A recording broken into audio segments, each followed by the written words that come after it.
80 anyos na lola sa Kawayan, Ilocos Sur, patay ng pagsasaksakin ng 22 beses ng menor de edad niyang apo. Naka-alerto Ivy Hernandez.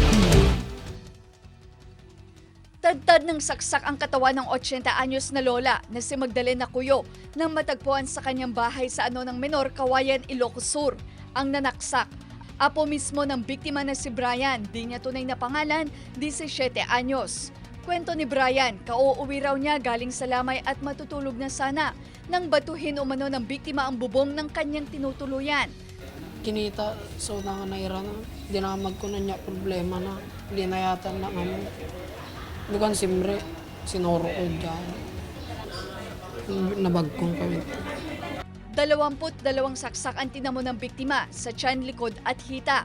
Inaresto si Brian at nakuha rin ang ginamit na kutsilyo. Ma'am, dinamdaman ko nga aping nga naaramid na tikas ki ma'am kay kunanami ma'am kay napumpunuan na kun ma'am tadi di pampamayan na kinyada nga no kanuma maturog da ma'am kay.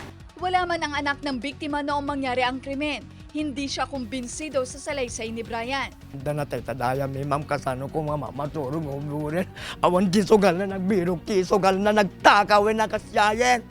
Nadiskubre ni Ferdinand sa loob ng kanilang bahay na nabuksan ang kanyang drawer at nawawala ang ilang pera.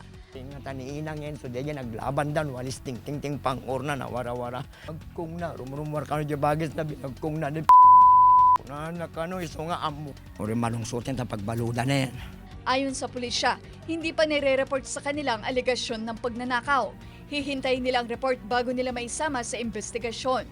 Bahala na ang DSWD kung turnover niya sa bahay Pag-asa siguro para sa temporary rehabilitation niya hanggang sa marating niyang 18 years old tsaka mag-transfer yung kaso laban sa akin.